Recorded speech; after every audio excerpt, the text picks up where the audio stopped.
नमस्कार, मैं हूं अभिषेक त्यागी। हमारे हिंदुस्तान की बड़ी विडंबना है।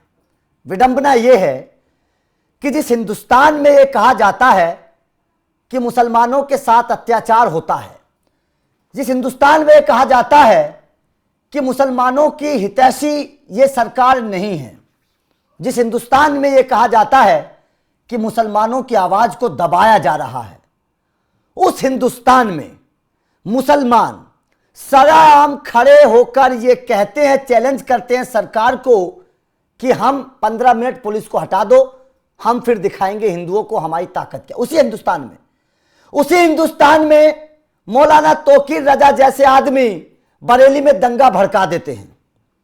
उसी हिंदुस्तान में बाबर के नाम पर बाबरी मस्जिद को जब विध्वंस किया गया था, हिंदुओं पर गोली चलवा दी जाती। उसी हिंदुस्तान की बात कर रहा हूं मैं। उसी हिंदुस्तान में बंगाल के एक नेता हैं, वो कह रहे हैं कि हम बाबरी मस्जिद बनवाएंगे। उसी हिंदुस्तान की चर्चा है।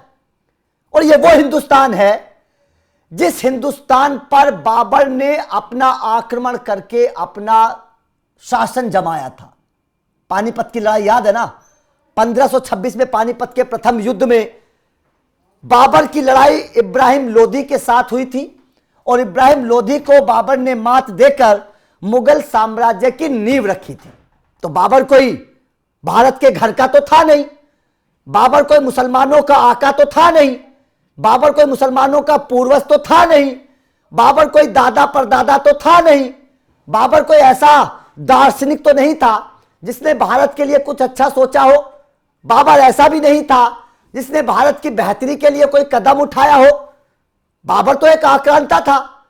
वो तो भारत में आया, लूटपाट की, हिंदुओं को मारा, बहन बेटियों के साथ अत्याचार किया और भारत में अपने शासन की नींव रखी। तो बाबर तो कोई ऐसा तो नहीं था कि बाबर हिंदुस्तान में पूजनीय है, उसकी पूजा करनी चाहिए, ऐसा तो नहीं था। लेकिन उसके बावजूद जब बाबरी मस्जिद का विध्वंस होता है, हिंदू जब अपना हक लेने के लिए जाते हैं, भगवान राम को उनकी जगह देने के लिए जाते हैं, तो इसी हिंदुस्तान में हिंदुओं के ऊपर गोली चलवा दी जाती है। इसी हिंदुस्तान में, और उन हिंदुओं के ऊपर जो हिंदू भगवान राम की, क्योंकि अयोध्या बाबर की तो नहीं थी, बाबर अयोध्या में तो जन्म नहीं लिया था बाबर ने, अयोध्या में तो भगवान राम ने जन्म लिया था। यह तो इतिहास के पन्नों में दर्ज है। इस बात को तो मुसलमान भी समझते होंगे कि राम पहले पैदा हुए हैं, बाबर पहले पैदा हुआ है।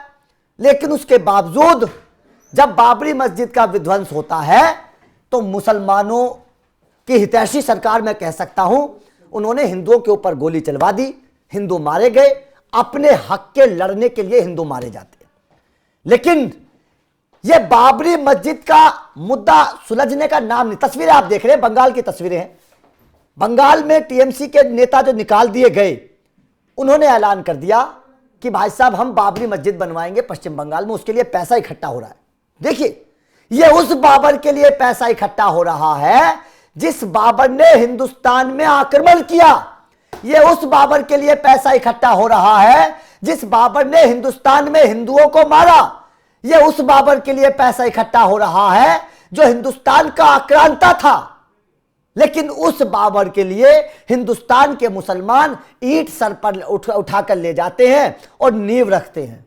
अरे अपने किसी पूर्वज के लिए यह काम करते तो अच्छा लगता, अपने दादा परदादा के लिए इस काम को करते तो अच्छा लगता, अपने किसी अच्छे नेता लीडर के लिए इस काम को करते, किसी दार्शनिक के लिए इस काम को करते तो अच्छा लगता।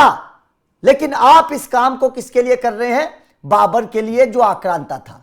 तो सवाल यहां पर यह खड़ा होता है कि आखिर बाबर मुसलमानों का मसीहा कब से बन गया? क्या मुसलमानों को इतिहास की समझ नहीं है? क्या मुसलमानों को यह पता नहीं है कि बाबर की हकीकत क्या थी? क्या देश में बाबर के नाम पर राजनीति होनी चाहिए? क्या मुसलमानों को विकास नजर नहीं आता? क्या मुसलमानों को शिक्षा नजर नहीं आती? क्या मुसलमानों को केंद्र सरकार के द्वारा जो योजनाएं उनको मिल रही हैं, वो योजनाओं का लाभ उनको नजर नहीं आता? मुसलमान देश में शिक्षा की राजनीति क्यों नहीं करता? मुसलमान रोजगार की चर्चा क्यों नहीं करता? क्यों मुसलमान मुस्लिम धर्म पर इतना कट्टर होकर बाबर की पूजा करने लग रहा है? आखिर बाबर के नाम पर यह राजनीति क्यों हो रही है? क्या इस बात को नहीं समझना चाहिए?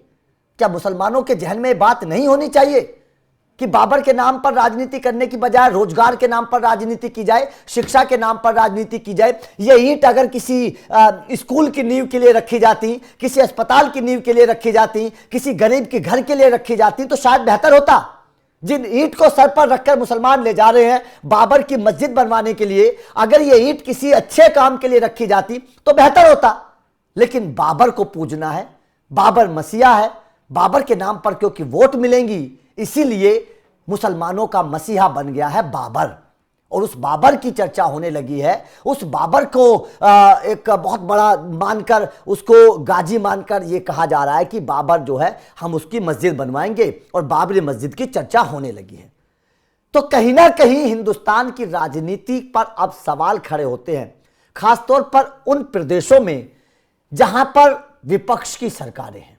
ममता बनर्जी, क्या उनको समझ में नहीं आ रहा है कि हकीकत क्या है? क्या ममता बनर्जी नहीं जानती बाबर कौन था?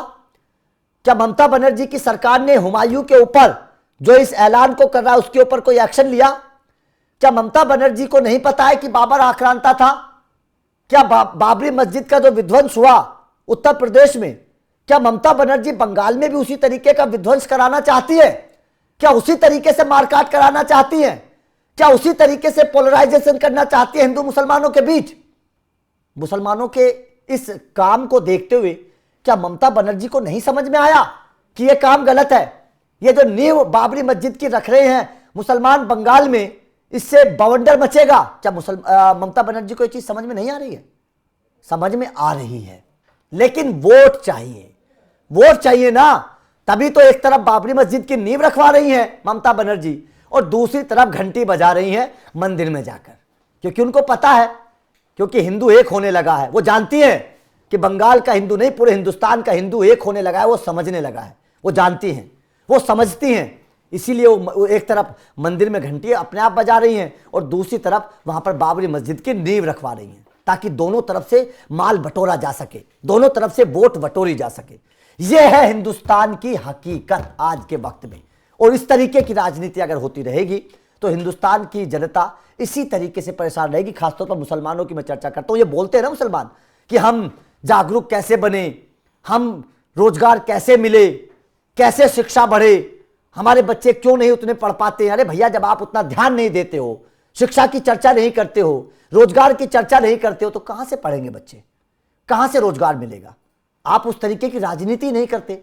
आप राजनीति करते हो बाबर की, आप राजनीति करते हो हिंदू मुसलमानों की, आप राजनीति उन नेताओं की समझते हो जो लोग आपको भड़काते हैं, आपका इस्तेमाल करते हैं। देश की आजादी को इतने साल हो गए, अब से पहले कांग्रेस की सरकार पूरे बहुमत में थी, क्या कर दिया मुसलमानों के लिए? ममता बनर्जी की सरकार है बंगाल में, कितना मालामाल मुसलमानों को बना दिया ममता बनर्जी ने। उत्तर प्रदेश में अखिलेश यादव ने कितना मालामाल मुसलमानों को किया। क्या मुसलमानों को ये सवाल खुद से नहीं पूछने चाहिए? और आज की अगर मैं चर्चा करूं, केंद्र सरकार की कौन सी ऐसी योजना है जो मुसलमानों को नहीं मिलती? मुझे बताइए। तो सवाल यहां पर यही है कि मुसलमान बाबर की राजनीति क्यों कर रहे हैं? बाबर मुसलमानों का मसीहा कब से बन गया? यह सवाल इस वक्त का सबसे बड़ा सवाल है। तो आपका इस खबर पर क्या कहना है? कमेंट करके अपनी राय जरूर दीजिएगा। जिस तरीके से बाबर के नाम पर हिंदुस्तान में राजनीति होती है, बाबर को मसीहा बना दिया जाता है, आप इसे कैसे समझते हैं? वीडियो अच्छी लगी हो तो लाइक कोशिश जरूर करिए। अपडेट मिलते रहेंगे। Thank you very much.